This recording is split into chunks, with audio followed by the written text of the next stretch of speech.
My name is Steve Brewer, and I am your current president of Plato. And I'd like to welcome you back, much missed, to be back at Skirball together again. And I'd like to congratulate you.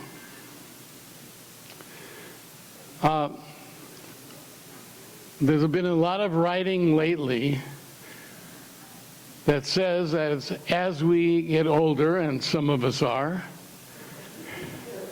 the two things that extend your life and your health are keeping active both physically and intellectually, and being a member of a community. That community is here today in large part. It's called the Plato Society of Los Angeles. And we intend to be there for your intellectual continuity, and also, more importantly, maybe, the social aspect of being with a group of interesting comrades in exploring life at this point in our lives. So I'd like to welcome you officially. If we have some guests, please see me or somebody else about joining this remarkable community that I am pleased to lead. So again, welcome, and I'd like to thank the chair of our colloquium committee, Dave Roloff. At the mouth, okay. So thanks everybody for showing up. This is the first time back, obviously. We've got more planned to be here. Tell your friends. We really need to redouble our efforts to get people out of their houses, back to Skirball, having these kind of discussions. And I think we all know that that's what we need to do. So here's the first step towards doing it. So cookies are back, right? Coffee's back. So we're doing our thing, and we appreciate it.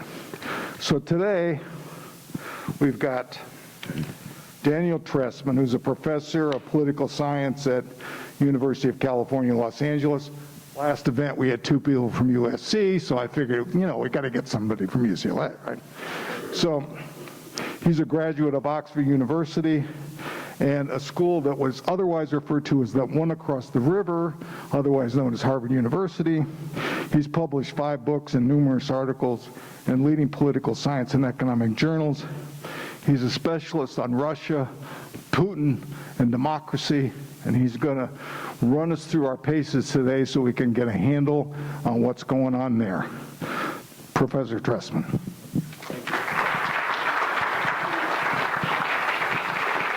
Thank you very much, and thank you all for coming. It's a pleasure to be here. As David said, I'm a professor at UCLA in political science. Most of my work, or at least a lot of my work, focuses on Russia, on Russian politics and economics, but I've also done some broader work on democracy, on authoritarian government, corruption, and various other subjects. So we're approaching a rather grim milestone. In less than a month, it will have been a year since President Putin sent Russian troops into Ukraine. So I thought that it might be worth thinking through what's happened, recapping how the war has gone so far, how it's changed Ukraine, how it's changed Russia, and maybe how it's also changing the world. So obviously that's a lot to cover in a short time. So I am going to keep it relatively short and leave plenty of time, I think, for questions and answers.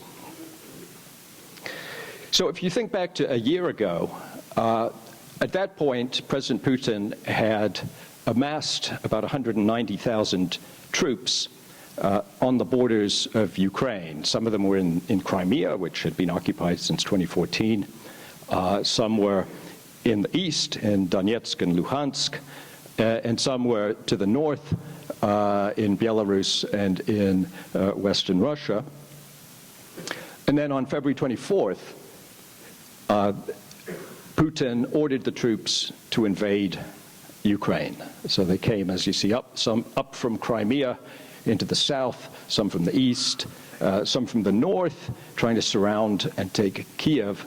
And in a long speech that Putin gave on TV to explain why he was doing this, he said that the goal was to demilitarize and denazify Ukraine. Now, in Kiev, President Zelensky, the Ukrainian president, went into hiding with his ministers, but very soon he started issuing video broadcasts or broadcasting videos that he'd made to the Ukrainian people, organizing resistance, commanding the army, and then appealing to the outside world for assistance. And the Ukrainians fought back pretty effectively, more effectively than many military experts had anticipated. And so you see, if we just look at the progress on the maps, here in the first day, Russian troops went in. They already took quite a lot of territory. By the end of the first month, they'd taken really a whole strip of territory around the borders. But they failed to storm Kiev. They failed to get control of the capital. And so at that point, they retreated to concentrate on the east and the south. And then moving ahead in September to November, the Ukrainians staged a counteroffensive, and they managed to push back the Russians. They retook the city of Kharkiv.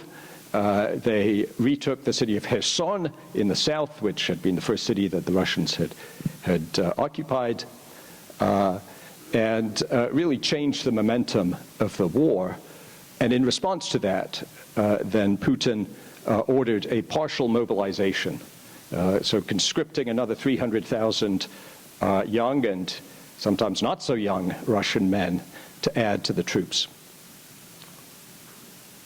So at that point, around November, the front lines, I would say, temporarily stabilized, looking something like this.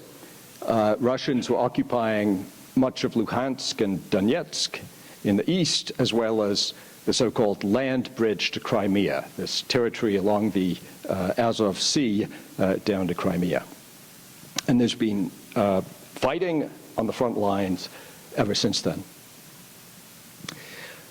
And with the retreat, Putin's strategy has become one of massive bombardment of civilians and civilian infrastructure, hitting power stations, hitting water stations, and so on, really to try and spread terror, to intimidate the Ukrainian population into pressing their government to submit. It hasn't worked, but there have been really horrific casualties. We don't know exactly how many. There are no reliable confirmed numbers, but if we look at US government estimates of the number killed or wounded by now, it looks like more than 100,000 Russian troops, more than 100,000 Ukrainian troops, probably more than 40,000 civilians. That's killed or wounded, but really unprecedented numbers. This also has created a humanitarian crisis in Europe. 16 million refugees have fled to surrounding countries. Poland, massive influx of more than 8 million refugees, but also Hungary, Romania, very large numbers coming in. What was the international reaction? Well, in the UN, there was a motion condemning Russia's invasion in March, and the vote was, as you see on the map, so 141 on the first resolution, 145 on a second resolution, voted against Russia, voted to condemn Russia's invasion. There were only a handful of countries that voted against the resolution: Syria, Eritrea, Belarus, and North Korea, a rogues gallery of the nastiest dictators on the planet, basically. But quite a number of countries in the 30s, I think about 35 countries, abstained, and that included China, India, and South Africa. If you look at the world, the free world, the West, parts of Asia voted against Russia, for Ukraine. In Africa, it was mixed, and in continental Asia, there were more abstainers. China's an interesting case. People have been trying very hard to understand just how strong is President Xi Jinping's commitment to Putin. It's a complicated relationship. Xi Jinping clearly shares Putin's dislike of U.S. aggressive actions around the world. But China has more than 10 times as much trade with the U.S. and Europe than it has with Russia. And China has been careful to avoid falling under Western economic sanctions. So the official line has been neutrality, but at the same time, Chinese state media have repeated Russian propaganda, for instance, echoing the absurd claim that the Ukrainians had US-funded bioweapon labs where they were developing weapons of mass destruction.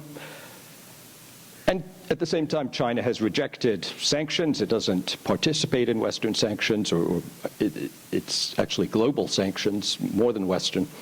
And China has continued to buy Russian oil.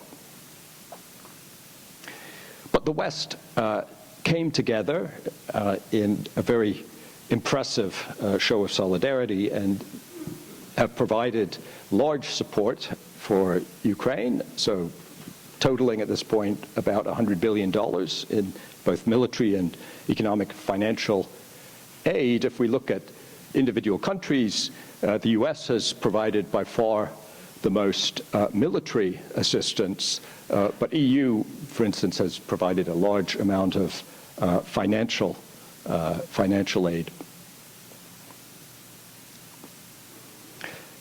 And as I've already mentioned, the West imposed some pretty severe economic sanctions on Russia. It froze more than $400 billion worth of Russian currency reserves, which were actually held in the West and around the world. It blocked many Russian banks from the international financial transfer system, the SWIFT system. It banned exports of advanced computer chips, aircraft software to Russia, imposed travel bans and asset freezes on a long list now of Russian officials, closed the airspace, in particular the European airspace, to Russian airlines. And really from December of last year, Russian oil was completely banned at that point from, or seaborne imports of Russian oil were banned from the EU, and the West imposed a price cap on Russian oil that is transported by or insured by Western companies. So if Western companies are involved in the sale, insurance, or transportation of Russian oil, and that amounts for the majority of Russian oil shipments, then the oil can only be sold for no higher than $60 a barrel. At the same time, there was a pretty impressive list of big Western companies leaving Russia, curtailing their business in Russia, more than 1,000 from the very large companies like Apple and Microsoft to Pepsi, Toyota, and many others. So all of this was a pretty, at least on the surface, dramatic set of economic pressures on Russia. So what effect did that have? Well, the short-run effect of the sanctions was less than expected.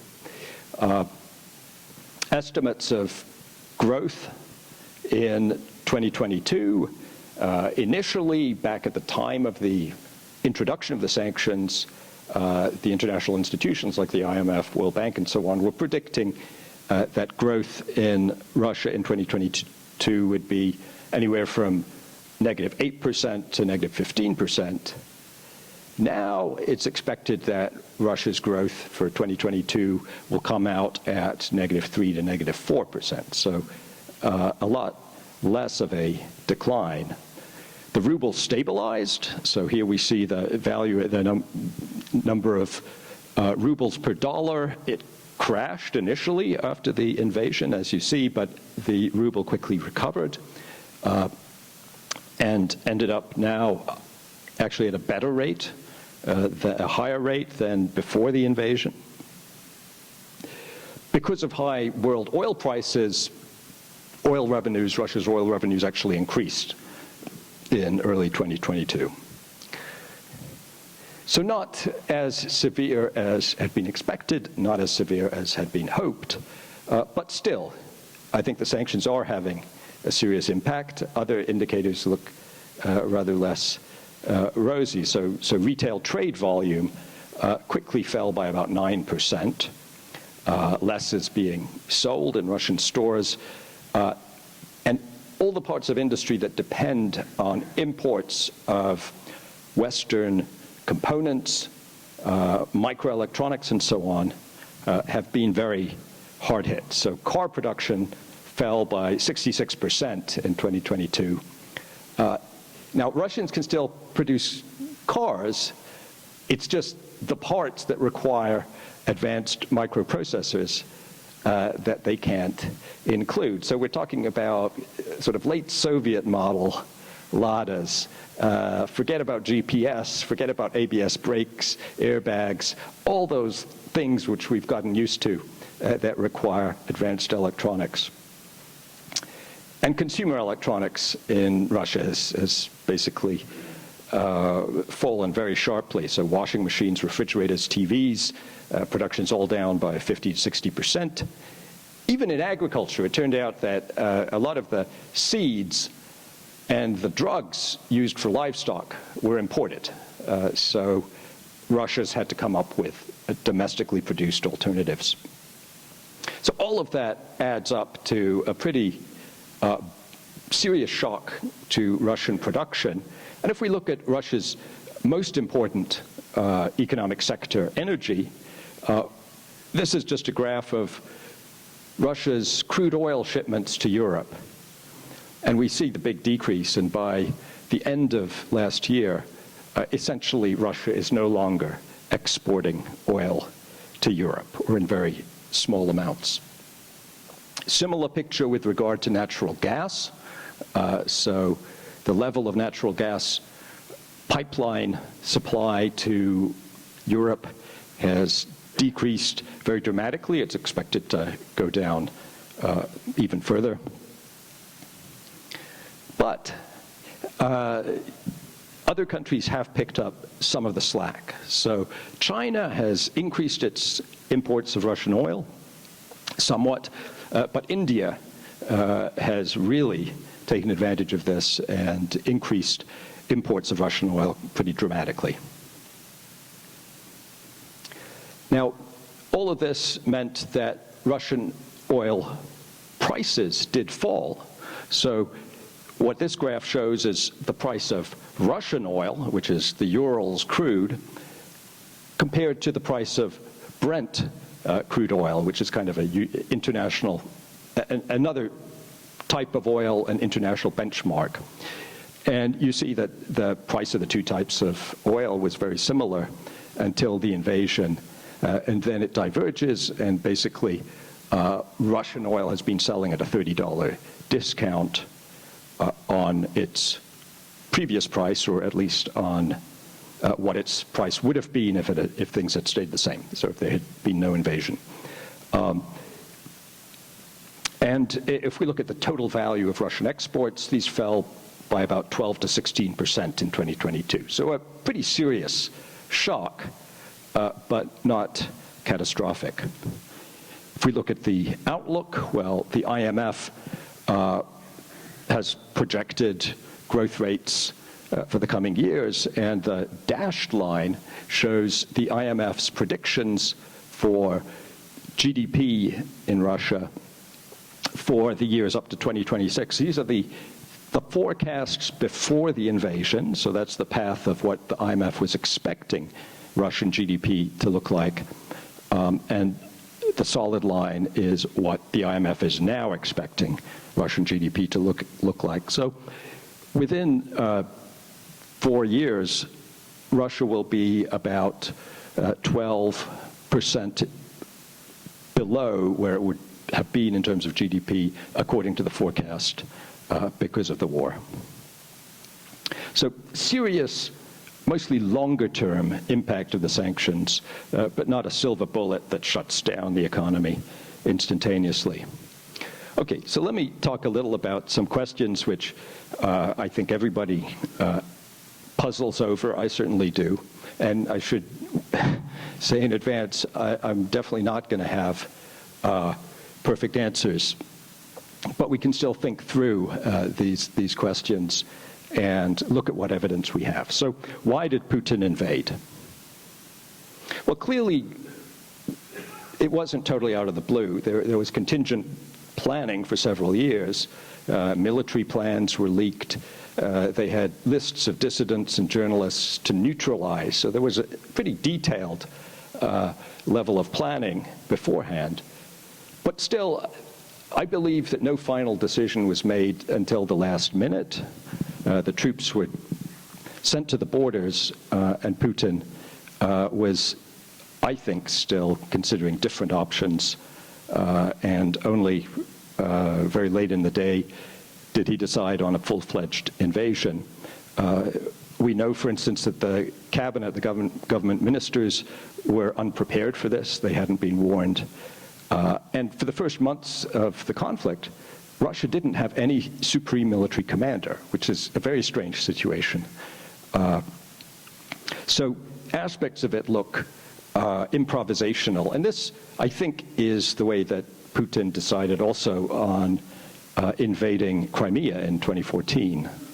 That also looked like something that, followed a military plan that had been on the shelf, but that was only decided on pretty much at the last minute.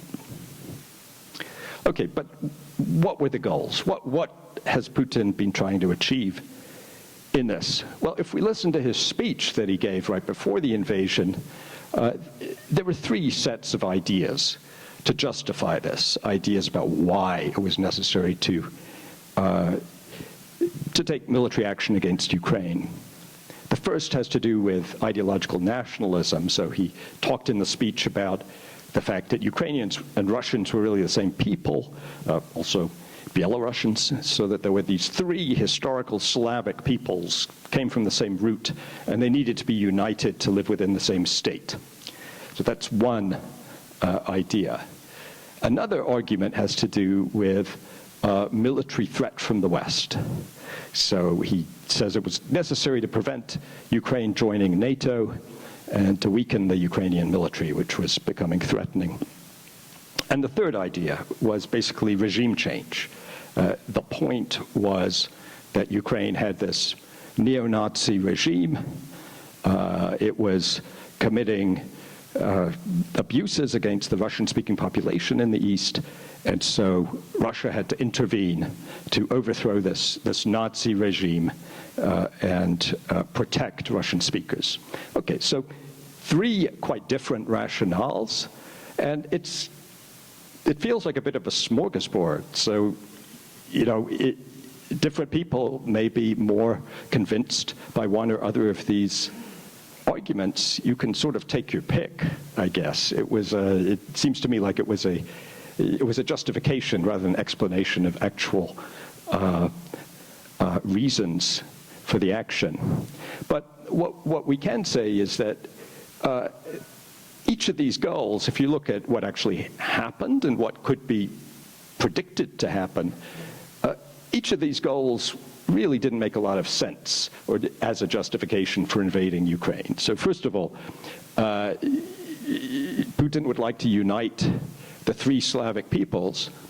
Well, if we look at Ukrainian public opinion, so do the Ukrainians want to be in close alliance or in the same state with Russia? We see, going back to the 2000s, very few Ukrainians, when asked, say that Ukraine and Russia should unite in one state. Still, about 20% agreed with that in 2008. But over time, Putin has reduced that number. First of all, at the time of the annexation of Crimea, and then later, the Russian invasion has brought the percentage of Ukrainians who want to unite with Russia down to just about 1%. So in terms of forging a common state or nation with the Ukrainians, not such a great success. What did most Ukrainians want to see in the relations with Russia? Well, another option was that Ukraine and Russia would be independent but friendly states. That is, open borders, no visas, and so on. And we see that back in 2008, vast majority of Ukrainians wanted that sort of relationship. That goes down with Crimea, and then that completely crashes with the invasion. So very few Ukrainians think that's a realistic option. And the other possibility is, states with closed borders, a visa regime, customs. That's now become the preferred option of almost all Ukrainians in the polls. So in terms of uniting the Slavic peoples, and this, I don't think it should have been a surprise to anyone, going to war against the Ukrainians was calculated to drive them away and to make any kind of shared nationhood unrealistic. What about preventing NATO membership for Ukraine and weakening the Ukrainian military, weakening NATO in general? Well, I think there was very little real prospect of Ukraine joining NATO any time in the foreseeable future. Of course, it was possible in the distant future, but Putin knew that there was no scenario in which this could happen in the short or even medium run. If we look at what Ukrainians thought about joining NATO, here are some poll results.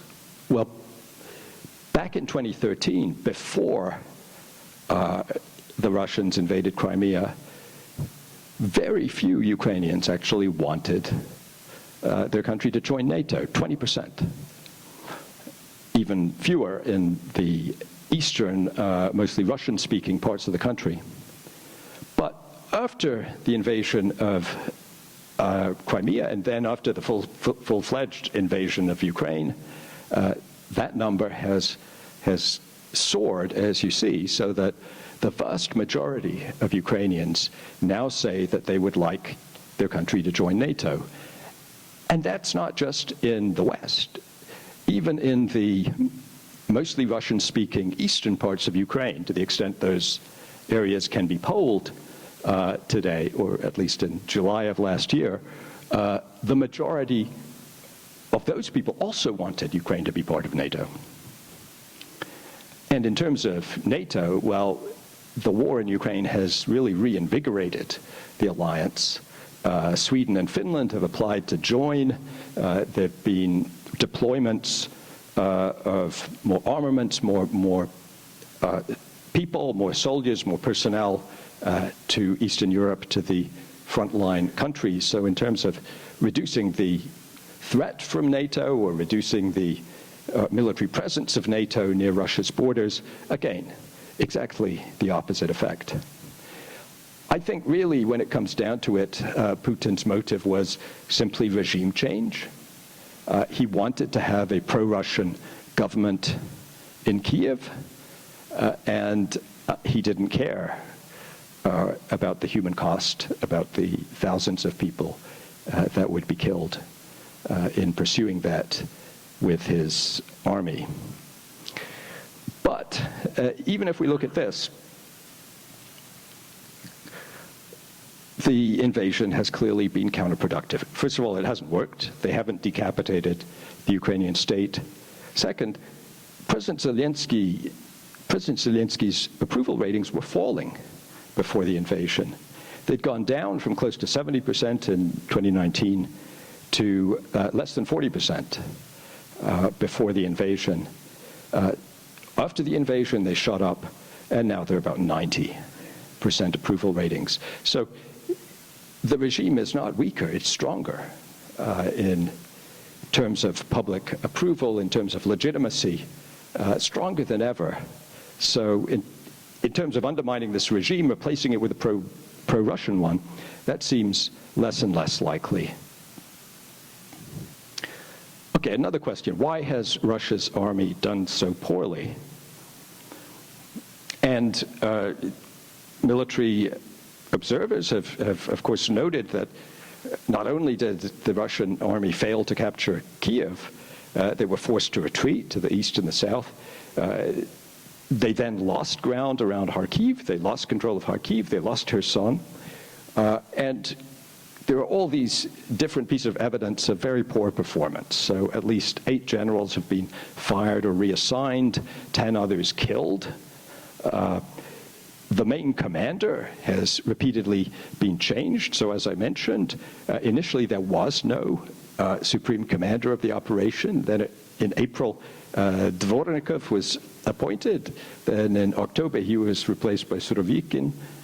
And then in January, Gerasimov became the main commander. So repeated replacement of commanders does not suggest an operation that's going that well. So why such poor performance? Well, first of all, the Ukrainian armed forces had improved a lot since 2014. They were actually a pretty effective army. And here we see just in terms of personnel. On the left is the personnel levels in 2014, on the right in orange the levels in 2020. So a big increase in the number of troops they had, trained troops under command, and also training by Western governments, Western armies, more modern military equipment and so on. They had become one of the most respected armies in Europe. Then, of course, there was Russian overconfidence, and we see this, and there were various evidence of this. So the Russian leadership, Putin, clearly thought that the Ukrainian government would run away and that there would actually be significant support for the Russian troops from local Ukrainians. So as a result, they tried to storm Kiev with lightly armed special forces. That didn't go so well. They sent tanks in long columns that could be taken out by drones, that could be blocked. So in a lot of ways, planning on the assumption that they weren't really going to fight a real war, that it was going to be more like just a quick operation without facing much resistance. So that's part of it, the overconfidence, but also we see deeper problems in the army. So the Russian army had lots of men, lots of weapons, but poor logistics, real problems with the equipment, a lot of corruption in the procurement within the armed forces, problems with motivation, and a tradition of very over-centralized command and strict hierarchy, very little initiative allowed to commanders at ground level, and that associated with poor communication. So on the one hand, local commanders can't make any decisions without authorization from above. On the other hand, they can't get through to their commanders easily because they don't have good radios, and we saw lots of reports of people actually being targeted, killed by the Ukrainians because they used cell phones. So out-of-date communications technologies that didn't work. Okay, what about Putin and domestic politics? So is this war going to undermine his support, undermine his position politically? Well, people talk a lot about 2 possible scenarios. One is a military coup, the other is revolution of some kind. So how plausible are these?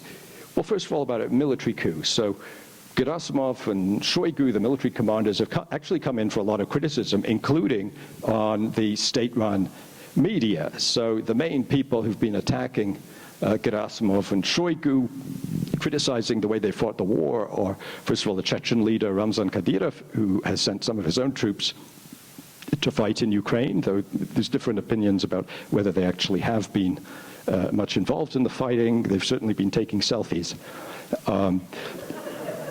But anyway, he's very critical of the Russian leaders for the way they've been fighting, and kind of in alliance with him is this guy, Yevgeny Prigozhin, who you may have read about. He's often called Putin's chef. He was a caterer.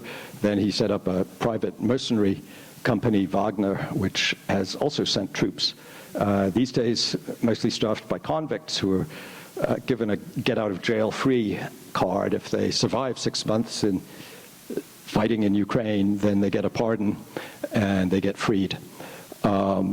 He's also been very critical of the leadership, and people have wondered, are these people, getting more important? Are they potentially a threat to Putin? I think that's greatly exaggerated. What you need to know is that they're quite isolated, like Kadyrov gets along with Prigozhin most of the time, but everybody else hates them. All the other leaders around Putin distrust and hate these guys.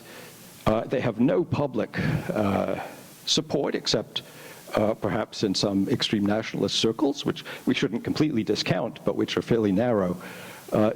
And just the difficulty of staging a coup in Russia at the moment is in large part that there were multiple security agencies and military forces, paramilitary forces with troops, each of which reports direct to Putin, and each of which is spying on the others. So it's very difficult to organize any kind of conspiracy without it being reported to Putin and him taking action. And there's no sign that he's lost the ability to do that yet. So I think the probability of a coup, it's definitely not zero, but it's not as high as some people seem to think, at least in the short run. What about revolution? Well, the problem with this idea is that people don't seem very revolutionary on the whole. So in the polls, a vast majority of Russians these days say they support the war. Now, of course, some probably are afraid to say otherwise. They feel they have to say they support the war. And I think a lot of it is conformism and basic patriotism. So many, when they say they support the war, they don't really mean they support the war. What they mean is they support their country, which is at war. And I think it's very natural for people to feel that and to feel uncomfortable saying no when asked if they support their side in the war, if that's how they hear it. But there's some interesting stuff in the polls. So in the latest surveys, 71% said that they support the military operation, but only 40% said they wanted it to continue, right? 50% wanted to see peace negotiations. So 71% say they support the war, but 40%, only 40% want it to continue. So a lot of the others would maybe support it, but would rather that it ended right away. Still, clearly there's far from a revolutionary mood at the moment among the Russian public. There's a lot of worry, a lot of denial. It's a horrible thing to contemplate recognizing that your country is led by people who have taken you into an unnecessary and brutal war. That's a hard thing to face up to, and many people, I think, are not facing up to that because of the psychological difficulty of it, and then the feeling that if they recognize that, well, then they'll have to do something. And it's a highly repressive environment, which doesn't leave them many options. The war opponents have been harshly repressed, forced into exile. Almost 20,000 people have been detained for protesting. And we should recognize that there's really been quite an impressive level of willingness among the small group of strong war opponents to take personal risks, to get themselves detained, to get themselves arrested and prosecuted in order to demonstrate opposition to the war. So hundreds have been prosecuted under the new legislation against criticizing the war. At the beginning, more than 1 million signed petitions against the war. There were large demonstrations. So we shouldn't assume that there's no opposition. There clearly is some opposition, but it doesn't feel like we're just before a revolution at this point. So the scenario that seems more plausible to me is what I call meltdown. So imagine multiple crises occurring simultaneously in different parts of the country and then interacting and overloading the central decision makers. So there's a highly hyper-centralized decision-making system where basically everything leads up to Putin. He's the one that makes the final decisions. But if you have multiple crises breaking out, it's difficult to do that in an effective and professional way. So if you see failures at the front, if you see desertion, if you see economic protests, anti-mobilization riots, maybe even natural disasters, all of these at once, you're going to see the Kremlin making mistakes and making these crises worse. And you're going to see these crises interacting and things starting gradually to get out of control. And I think the short-run effect of that would be that Putin's rating would fall, and that would then stimulate a lot of passive resistance, of foot-dragging, not overt opposition, but people just not really fulfilling orders or doing things more slowly, as well as challenges to the hierarchy. And that's when I could imagine seeing more serious splits within the Kremlin. And at that point, we're on a much less predictable path towards some kind of what I call meltdown, change within the inner circle under all these simultaneous pressures. Now, I'm not saying that that's likely at the moment. It's not at all likely. But I think this is more likely in the medium run than the other scenarios, a coup or a revolution, although this could, at the very end, involve elements of those. Okay, so what's the outlook for Russia? Well, pretty grim. Economic stagnation, continued international isolation, internal repression, a possible loss of control in the medium term. If the Putin regime ends, I think we may see an attempt to re-engage with the West, and we may see a different kind of Russian regime emerging. What about implications for the world? How has this changed the global order? Well, I think we have to recognize that the post-1945 international order, well, first of all, has been seriously challenged. So this graph just shows the number of deaths in wars, so state-based conflicts, wars. And the red line is worldwide, the blue line is within Europe. And you see that the period since 1945 has seen a real decrease to a pretty low level of wartime fatalities worldwide, and even more so in Europe. So this period that we've been living through has really been unusually peaceful. But the question is that ending? So looking at the estimates, and as I said, we don't have reliable numbers, but just looking at the estimates of how many people have been killed already just in 2022, it looks like the Ukraine war has already shot through the previous levels, and a dramatic change. So do we face a return to major wars in Europe with hundreds of thousands of deaths? I think that if Putin wins, or even draws, so if even he's perceived as having gained in some ways but not gained everything in the war with Ukraine, if we end up there, then he's not likely to stop. He's going to keep fighting in Ukraine, trying to disrupt regimes in the West.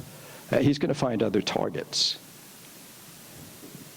At the same time, we have to think about what other world leaders, other dictators will think about and what they will learn from the Ukraine war. So what about Xi Jinping and Taiwan? A lot of people have been making this connection.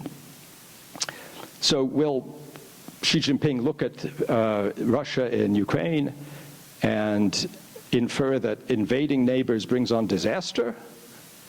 Or will he infer that invading neighbors earns the leader a place in history, albeit at a high cost? We have to worry about that. I think that for the world to return to a more peaceful state, if we want to go back to that more peaceful world that we've benefited from, especially in recent decades, then Ukraine has to beat Putin. If Ukraine doesn't beat Putin, then we're in trouble of all those norms and international patterns changing. Now, the US, of course, helped to create the rules-based international order, going back to the UN, the founding of the UN, and a whole structure of international treaties on human rights, on state-to-state relations, and so on. The US helped to create that order. At the same time, we should be open. We should recognize that we've also done a great deal to undermine that order over the last 20 years, with war on terror, war in Iraq, Trump. I think it's a vital interest of Western democracies now to defend and restore that rule-based international order as it comes under increasing threat. Here from Putin, but depending on how that conflict continues, potentially from many more leaders from other countries. Okay, finally, just what lessons could we derive from the Ukraine war? First off, I would say one thing I see is affirmation of the importance of individuals. We often neglect this. We try to find deeper underlying factors. But if we look at this war, in November of 2021, before it started, only 18% of Russians thought that Ukraine should be united with Russia. Only 8% said Russians should send troops to fight Ukraine. So very small numbers in Russia actually wanted anything like this war. In fact, support for military intervention in Ukraine had been falling since 2016. This was really Putin's war. Of course, supported after the fact by others, but the impulse behind the war came from Putin. He wasn't responding to public opinion or anything like that. So he changed history. President Zelensky has also changed history, and I think, had he faltered in the early days, resistance could have been a lot weaker. We've read this story about how when the West offered him help getting out of Kiev, he said, "I need ammunition, not a ride." And he was very effective, especially in the early months, in video appearances, rousing the West, appealing to the consciences of Western leaders, getting support, and getting Western unity, which has been crucial. What other lessons? Well, leaders make terrible mistakes.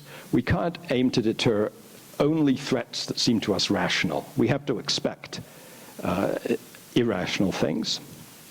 I think the West was too eager to grab the peace dividend after the end of the Cold War. So we expanded NATO while actually cutting military spending as a percent of GDP. We increase the size of our military alliances, but we don't spend more. I think we need to have a comprehensive strategy. We need to look at the whole picture and make sure that it hangs together. I think going forward, we'll need to invest more in defense and take seriously even states that seem much weaker than us. I mean, the military conflicts that the US has been in recently have all been with states, of course, which were much weaker than us. We were the most powerful military power in the world. So if That's just the reality. So I think we need smarter defense and better diplomacy, and they need to work together. I think they really didn't in the run-up to the war in Ukraine and in dealing with Russia in general over the last 20 years. So I'll end there, and very excited to answer any questions as best I can.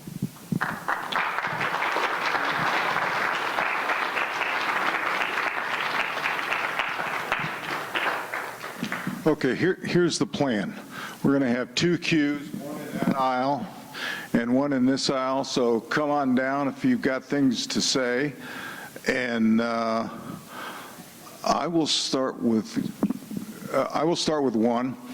One issue among academics is what happened in 1990 when East Germany was collapsing. Russia was soon to collapse, but not yet there. Certain representations were or were not made concerning what was going to be done with NATO. And many argue that what Gorbachev understood at that point created certain expectations among Russians and ultimately with Putin that may have led in part to some of this. I'd like to get your spin on that. Yeah, there's been an enormous amount of debate on that issue. Exactly, did the West promise not to expand NATO to the east if Gorbachev accepted the unification of Germany? I think it's pretty clear that there was nothing in writing, that the various Western leaders said things like, we don't expect to expand NATO further to the east. In fact, there was no discussion of that at that point.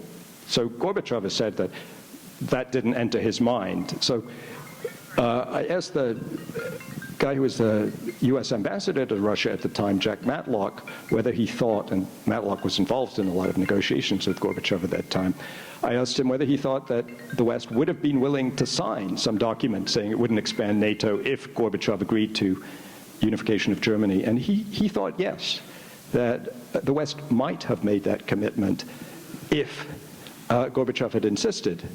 But Gorbachev didn't insist. He didn't even bring it up because, as I said, people were just not thinking in those terms. They thought Germany was the end of it. They were not looking ahead 3, 4, 5 years. And so as a result, there were expectations. There wasn't a firm commitment, at least a written commitment, and the things that were said were things like, we don't expect to move any further to the east, something like that. Yes. This side will have their questions, but I'd like to ask one first. If we go back, first of all, thank you for your presentation. It was very educational and very good. And comprehensive, I might say. But I'd like to go back to when you had the slide up and you talked about why Putin invaded Ukraine. And you gave us an overview of what Putin's goals were. I wonder if you would comment on some of, there's been a lot of writing that really talks about Putin's war is an imperialistic war, that it's building an empire, getting back land that he believes should be part of the Russian Empire.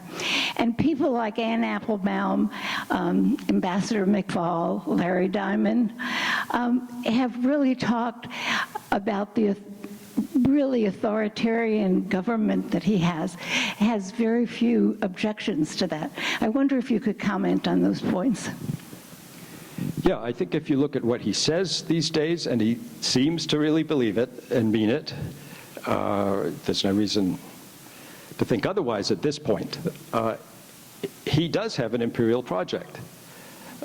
He talks about the pre-Soviet Russian Empire with reverence. He talks about the former Tsars and the lands that they brought into the Russian state. And he seems quite serious about that. Now, I'm in a strange position because my position has converged with that of Mike McFaul and Applebaum and others. I think in the 2000s, a lot of people were talking about Putin as an imperialist, as a former KGB agent, and so on. And I think there was a much more fluid situation, both in Russian politics and the Russian elite, and within Putin himself, about which direction he was going to go. And I think it was by no means predetermined that he would end up in this very extreme and self-destructive kind of imperialism. That wasn't how he talked or even seemed to think in the 2000s. So I think there's been a really quite extreme evolution in Putin. And of course, there are huge arguments about, first of all, whether that's the case or whether he was just hiding his true thinking previously. And secondly, if he has changed, why? Is it because the West did things, or is it just because of him and domestic Russian processes? But yeah, I think at this point, it's clear that he's dangerous because of imperialistic aspirations, and it's a very 19th century way of looking at the world. Well, just real quickly, at the end, or right before the lessons, you put down, or you spoke to us about how the regime could end. And don't you think those could go together? If the empire fails, and it crashes for Putin, and everybody else moves away from him. Yeah, I think if there's a meltdown, then the final stage will be, somebody taking over. And that could come about through some kind of coup. It could also come about through Putin and the inner circle together deciding that they want to put some other face on the regime, that they think that would be a good strategy at that point. So I could imagine Putin himself choosing that, thinking it's the best option. Clearly, he doesn't think that's the best option now. Whether he ever would is hard to say, but you could imagine some circumstances in which he could think his best odds for survival would be to hand over to someone else. But clearly, if there's a meltdown, that could lead at the end to a coup or to some sort of protest and some combination of not revolution so much as just unrest and elite splits. Hi, I have two things. First of all, thank you for a very much great presentation. How do you think the war could end and Putin could save face? And now he's got a lot of face involved in it. And second of all, it seems like a lot of the world is becoming more autocratic. In fact, the United States is not without the danger of becoming autocratic. So, a lot of people in this country are against the war, against involvement in any other country. So, those two things. Okay. Well, so the second about the spread of authoritarianism in the world, I think that's something to be concerned about.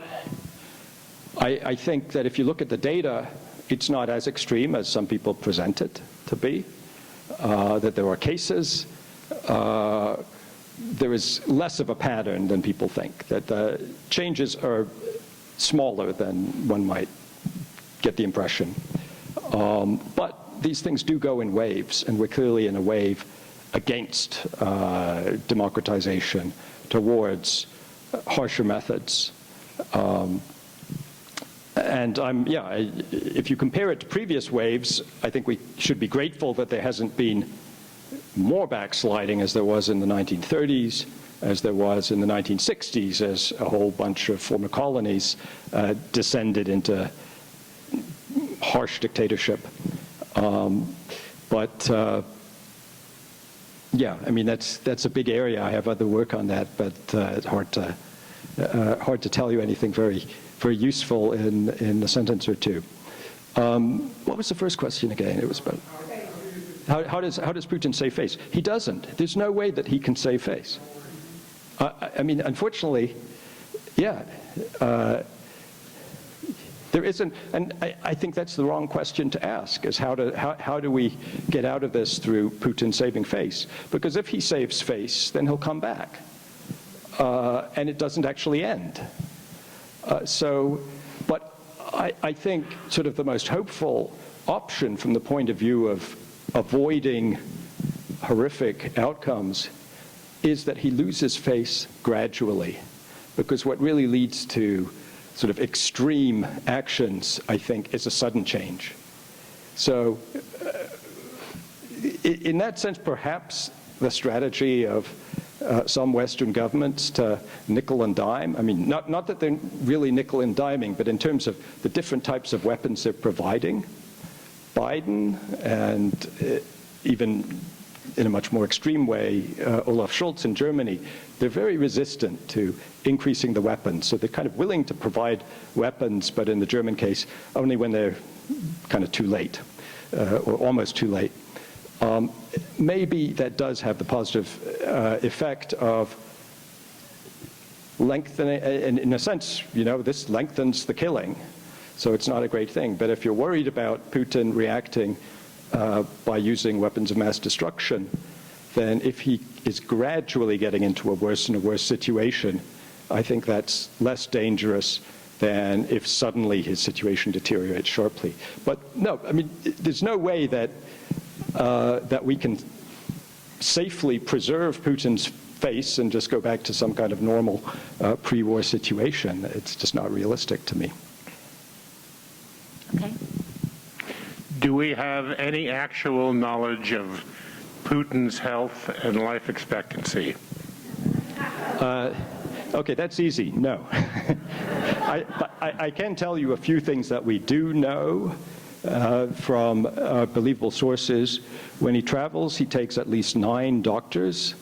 He has a doctor who is an expert, a research specialist on thyroid cancer, who always travels with him.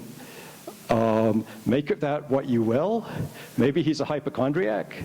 Maybe he has serious problems. We just don't know. Thank you.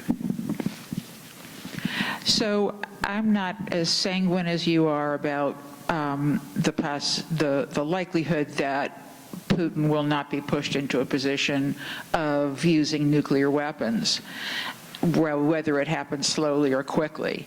And I'm wondering what happens at that boundary line just before he uses them. Is there any likelihood, do you think, of American preemption? Do you think there could be a coup because his colleagues have enjoyed the ride, but they're done with him? Or do you think that Zelensky's arms are twisted to let Putin have some land so he can claim victory? Okay, I can't pretend I have expertise on the details of that. It's all, for good reasons, highly classified. So I don't know. I hope that there are people in the Russian case, it's not just Putin who has to give the order. There are others who have to implement the order. And I hope that they would not implement it, but I don't know anything really about those people and that situation. So I'm with you, worried, but hopeful that people would make the right decisions. In terms of putting pressure on Zelensky to give up land, well, they haven't done it yet. I mean, Putin has hinted at using nuclear weapons, and everybody knows that if he gets what he wants by threatening to use nuclear weapons, it's going to continue. So at some point, either we give him everything, or we call the bluff, as we did in the Cold War. And it probably is a bluff, unless he's completely suicidal, because he knows that everything around him could be obliterated before his missiles landed. Go ahead. Two sets of numbers I wanted to check. One of your earlier slides, you had mentioned the Russians had numbers of Russians killed had exceeded 100,000. No? No, so U.S. government estimates of the number of Russians killed or wounded. So killed or wounded. Often it's about, I don't know, 25, 30% of the total number that are Okay, killed. well, that explains why Yeah. the second slide showed only 100,000. Right. Okay, the other one is the 71% and the 40%. The 71% and the Supporting the war. 40% of that feel the war shouldn't go on. Is that a separate checking, or is it 40% of the 71%? No, it's separate. So it's the same polling agency, but it's a separate question. Yeah, I believe, I could double check, but I'm pretty sure that it's different questions and they're not related. So it's 70 and 40 of 100, not 40% of 70%, 71%.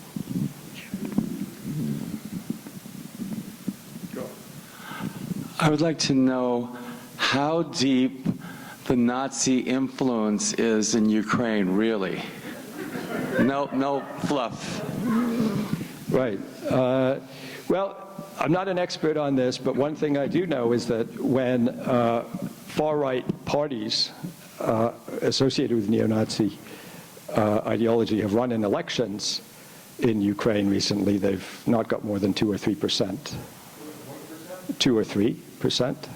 I mean, of course, there are a whole spectrum of parties, but those that are really on the extreme far right, that could be considered neo-Nazi or associated with neo-Nazis, have got very small numbers in the elections. But more than that, I can't really tell you. Hi. Also, I believe that the ETs will not allow a nuclear war to happen because that'll disrupt this part of our solar system. So they're behind the scenes making sure things don't go wacky. I hope you're right. That's what. Well, but they would stop it. Yeah. Yeah, I'd like to come back to nuclear war and mass destruction a little bit. You often hear that Biden and the U.S. government held back and didn't do more in their support of Ukraine because they were concerned about the possibility of a nuclear war with Russia. And it's kind of like nuclear war, it sort of stops the discussion. Can you help me understand a little bit some of the nuances, whether it's of nuclear war, whether it's tactical or limited? And do you think that the U.S. has overestimated the risk of nuclear war with Russia? That's too hard a question for me. I would love to know the answer, but I don't. But what I can say is, that, which may be helpful, is that Putin at the beginning of the conflict, at the beginning of the war, was reported as having ordered the Russian nuclear forces to a higher stage of alert, right? As I understand it, there are about 5 levels of alert that they can go to, and in fact, U.S. intelligence said he didn't even go to the first. But there was no movement of missiles, no loading warheads onto missiles or anything like that. So to date, as best I know, there have been no signs that he's even bluffing by raising the alert level or actually taking the steps that would be required to actually fire nuclear missiles, for what that's worth. Greetings. I'm more of a Mearsheimer individual, and Jeffrey Sachs, and thinks that the innocence of the West, when we were warned in 2008 that it's a red line about Ukraine, and I remember Vietnam pretty well, and the Cuban Missile Crisis, and I remember Iraq. We killed 80,000 people in the first year, wars of mass deception. So when we do anything, it's perfectly, okay. And when Russia, because Brezhnev got drunk and gave away Crimea, when the Ukraine was a part of Russia, and they wanted a land bridge to get to Crimea, which has been the Russian fleet for, hundreds of years. So it seems like it's not unreasonable, and I get very disturbed when this intellectual ivory tower State Department and the people in Europe are all, on the same thing, I'm not a Putin apologist. I do not think that he's a good guy, killing people and business people falling out of buildings, okay. But after Napoleon and Hitler, I mean, Russia has had its licks, So I'm really concerned that I kind of like the Kissinger idea. Just give him eastern Ukraine. He's not going to keep going. He's proved he can't even fight a war. I mean, he's proved that his troops just get stuck in the mud. So, well, what do you think about, that kind of a resolution that he has to sign some major treaties to put this to bed? I think, first of all, it wouldn't be a resolution. It wouldn't stop anything. It would encourage him to demand more and to use the armed forces for more. And second, I think when you talk about giving him something, let's think about what that means. The Russian troops go in. They have lists of people to neutralize. They execute people at point blank. They shoot randomly at people. They take women into basements and rape them. They torture people in the basements. I think we have to recognize that, and the fact that we are guilty of some pretty bad things, I don't see the connection. I see, obviously, that's bad too, but I don't think that that's a reason why we should not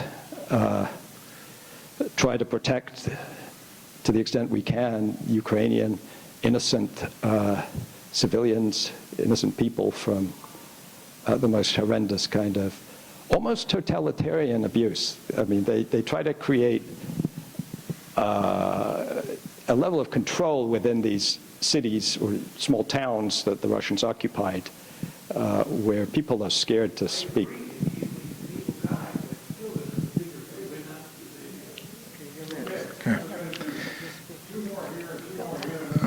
Okay.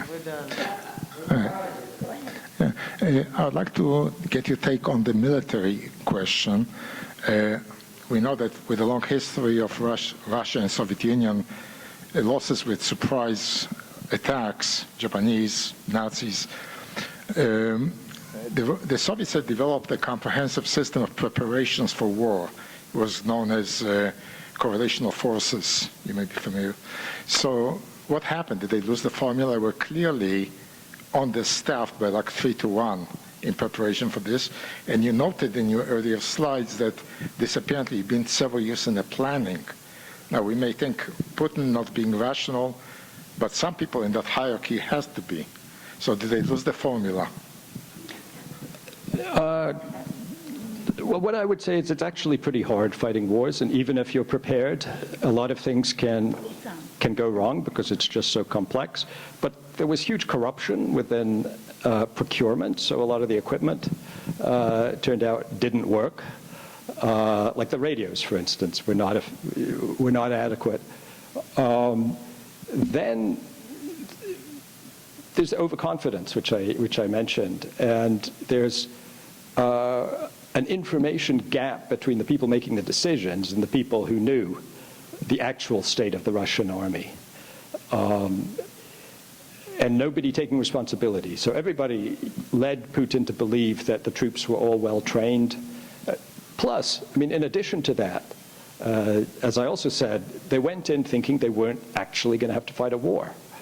The regime in Kiev would crumble. They would kind of go in, a little bit of shooting, they'd impose their own puppet government, and there'd be some guerrilla resistance in various places, but by and large, the population would either be supportive or apathetic. So if you start from that totally erroneous expectation, then you go in using military tactics which are just not appropriate for a war. Right? You just send in these Spetsnaz, special service troops without air cover, and you send your tanks in very easily detectable, insecure formations. So I think that explains part of it, along with the corruption and just the distortion of information. You can have an army which seems very powerful in some regards, but it's just not very effective when it's forced to fight that kind of war. They've done pretty well in Syria, but that was basically an air power operation with some mercenaries on the ground. Is there any chance that Ukraine would attack Russia and find military targets in Russia to take out? At this point, you mean? Yeah. I think they may already have been attacking weapons depots. They're clearly attacking Ukrainian territory that the Russians claim, but there have been some attacks in Belgorod Oblast. They don't claim responsibility, but there are mysterious fires, maybe undercover agents behind the lines on the Russian side. There may also have been some bombing from planes or missiles. So yes, I think we may see Ukraine hitting military targets close to the border within Russia. Okay. Hi. Wonderful presentation. Thank you very much. Forever, Putin been talking about the tragedy of the 20th century that empire fell apart. He was preparing for empire to come to unite for a very long time. Good to notice he never touched anybody during Trump administration. What is your take on end of the war or victory? Again, I can't really give you a good answer. What I would like to see is that the Ukrainians get the weapons that they need and are successful in pushing back the Russian troops, at least to the point of division as of February, before the invasion. Now, that's not a prediction. That's what I think would be a minimum necessary to then get some sort of negotiated ceasefire. Whether that would be an end or just like a kind of stabilization, as with the Minsk agreements in 2015, I don't know. I would not be too optimistic, but I think that would be a start. Okay, give us a gangbuster question. Okay. All right. Thank you for the great presentation. I read recently that since this crisis, that the CO2 emissions have gone up 7% in the world, and that there's such a big energy crisis. 7% increase in CO2s. So in terms of the existential issue of climate change going in the wrong direction. And then a couple of days ago in Pakistan, based on the energy crisis, the government turned off the electricity overnight, thinking they would turn it on in the morning. The people didn't need it overnight, and they could not turn the electricity on. The whole country had no water. That's hospitals, everything. So the question is? The question is, how do you balance the suffering of all of the people in the world? What's the balance of suffering? Because you move in one direction and you work for one form of suffering, but what is the unintended consequences of other people, masses of people suffering, and how long, I mean, I don't know if anyone could, but how long do you think that it would be worthwhile to be sustainable? That's a deep philosophical question, which, again, I'm embarrassed to say I don't have a very good answer for. On the issue of the effect of the war on environmental on conservation, on the green transition and so on, I think it's a little bit complicated because in some ways it does seem to be worse for the environment, but in other ways, you know, the fact that Russia is able to sell less of its oil, it's still selling quite a lot, but less. The fact that this has really kick-started the transition in Europe, so that nobody thought that Europe would basically, I mean, it's replacing Russian oil and gas with oil and gas from other sources, but it's also very fast increasing renewables. So I think that's actually increased the speed of the transition to green energy in Europe. We'll see just how fast. Very hard to measure in the short run. So it's not all bad for the environment, but yeah, I mean, nobody controls these things at a global level. It's all just negotiations between governments, and they obviously have not arrived at anything close to what we need so far. Thank you so much. We really appreciate it. All right, next month, right here at Skirball, the New York Times film critic Manola Dargis will give us her picks for the movies that she enjoyed and the performances that we must see. So this is one of those, you can't miss this thing. Oh, you cannot miss this talk. You bring your friends, you bring the non-Plato members, you bring the Plato members who really want cookies and movies. We're going to do all of that on next month. And then, following that, we got somebody you may have heard of, you know, an environmental activist, speaking of this, who otherwise, you know, makes a film or two. Her name is Jane Fonda, so she will join us in March, okay? So we got those two more and then one more, so come on back and bring your buds. Okay, thank you very much.